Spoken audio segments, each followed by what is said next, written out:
תגיד, אני אחכה לך עוד הרבה זמן? כזה פדלה, למות ממנו, יואו. הגעתי. תודה באמת שהגעת. אכפת לך בכלל שאני עומדת פה ומחכה לך ומחכה ומחכה ומחכה? בקושי דקה. מה זה? כלום, בואי נלך. עצור! סתובב, סתובב, גש, עצור. ככה חשבת ללכת לקניון? מה לא בסדר בזה? אתה הסתכלת במראה לפני שיצאת מהבית? ודאי שהבטתי. כן, ומה ראית? חייזר?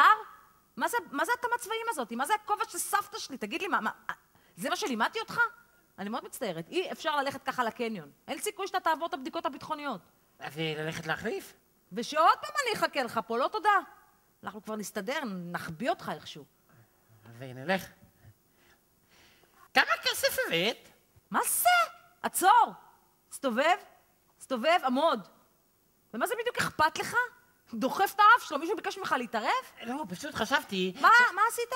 חשבתי... ומה אמרנו? מה אמרנו? שאתה לא טוב בזה. נכון. במה? לחשוב, יא אהבל. נכון. גש. כמה כסף אתה הבאת? 83 שקלים בלבד. יופי, יופי, אז תוכל להלוות לי. מה אתה עושה כזה פרצוף? סתם. אל תגיד לי סתם, מה זה סתם? מה זה, אם יש לך מה להגיד, תגיד. אל תעשה לי פרצוף ותגיד לי סתם, זה מעצבן אותי, מה יש לך? סתם. עוד פעם. אני לא צריכה להגיד לך מה יקרה אם פתאום סתם. אני אחליט סתם להפסיק להיות חברה שלך. מדוע? מה עוללתי? אתה כל כך לא מעריך את מה שאני עושה בשבילך. כל מה שאני צריכה להקריב בשבילך. ואז שאני כבר מבקשת ממך משהו, אתה עושה לי פרצוף, אתה אומר לי סתם? זה נכון, יש אמת בדברייך.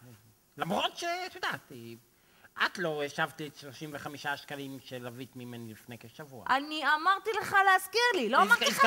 הזכרתי, הלוך וחזור, ושלחתי מספר מיילים. בסדר, טוב, נו, אל תחפור. טוב, הבנו, בסדר, נו, מה אתה עושה כזה סיפור? אז שכחתי. מה אתה עושה כזה סיפור? נו, מה זה כבר כמה שקלים בין חברים? אז אנחנו כן חברים. הכי טובים. נהדר, הולכים להסתובב במרחב המסחרי. לאן הולכים? לקניון. יפה. כן. עכשיו רק קח לי את התיקו, מה זה כבד? תעשה לי טובה, קח איזה 5, 10, 100, 200 מטר מאחוריי, שאני לא ידעו שאנחנו ביחד. תעשה לי טובה, אם לא פונים אליך, אל תענה. ובכלל תן לי לטפל בעניינים, אני הכי טובה בזה. הכי טובה. כן. עצור!